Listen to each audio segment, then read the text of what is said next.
सोच न्यूज, एक नई सोच के साथ। ડીસાના સ્પોર્ટ ક્લબ ખાતે નિમ્સ હોસ્પિટલ દ્વારા અંગદાન જાગૃતિ અભિયાન અંતર્ગત ક્રિકેટ ટુર્નામેન્ટનું આયોજન કરાયું।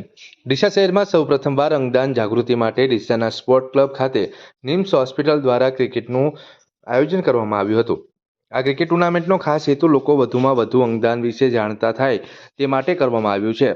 ડીસાના સ્પોર્ટ ક્લબ મેદાન ખાતે શરૂ થયેલી આ ક્રિકેટ ટુર્નામેન્ટ 8 દિવસ સુધી ચાલશે, જેમાં 12 જેટલી ટીમોએ ભાગ લીધેલો છે। આજે પણ સમાજના અનેક લોકોને અંગદાન અંગેની જાણકારી નથી।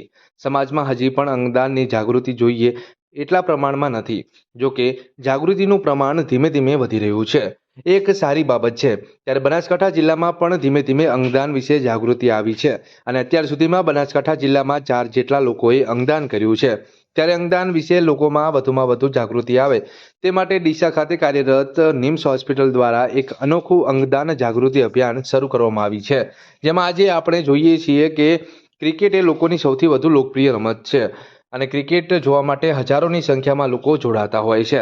ત્યારે અંગદાન જાગૃતિના અભિયાનને સફળ બનાવવા માટે ડીસાની નિમ્સ હોસ્પિટલ દ્વારા અંગદાન જાગૃતિ ક્રિકેટ ટુર્નામેન્ટનું આયોજન કરવામાં આવ્યું છે।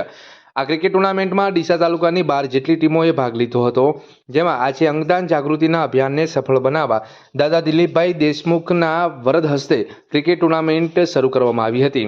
આજથી શરૂ થયેલી આ ક્રિકેટ ટુર્નામેન્ટ તમામ મહાનુભાવોમાં અંગદાન જાગૃતિ પર પ્રવચન પૂરું પાડવામાં આવ્યું હતું, જે બાદ અહીં હાજર તમામ લોકોને અંગદાન એ જીવનદાન સૂત્ર સાથે સંકલ્પ લેવડાવવામાં આવ્યો હતો।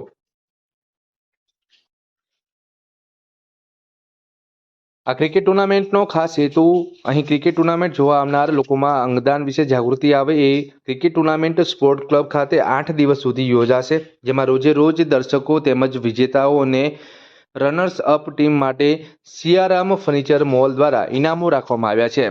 આમ આજથી શરૂ થયેલી આ ક્રિકેટ ટુર્નામેન્ટ એક અંગદાન જાગૃતિ માટે સુંદર આયોજન કરવામાં આવ્યું છે।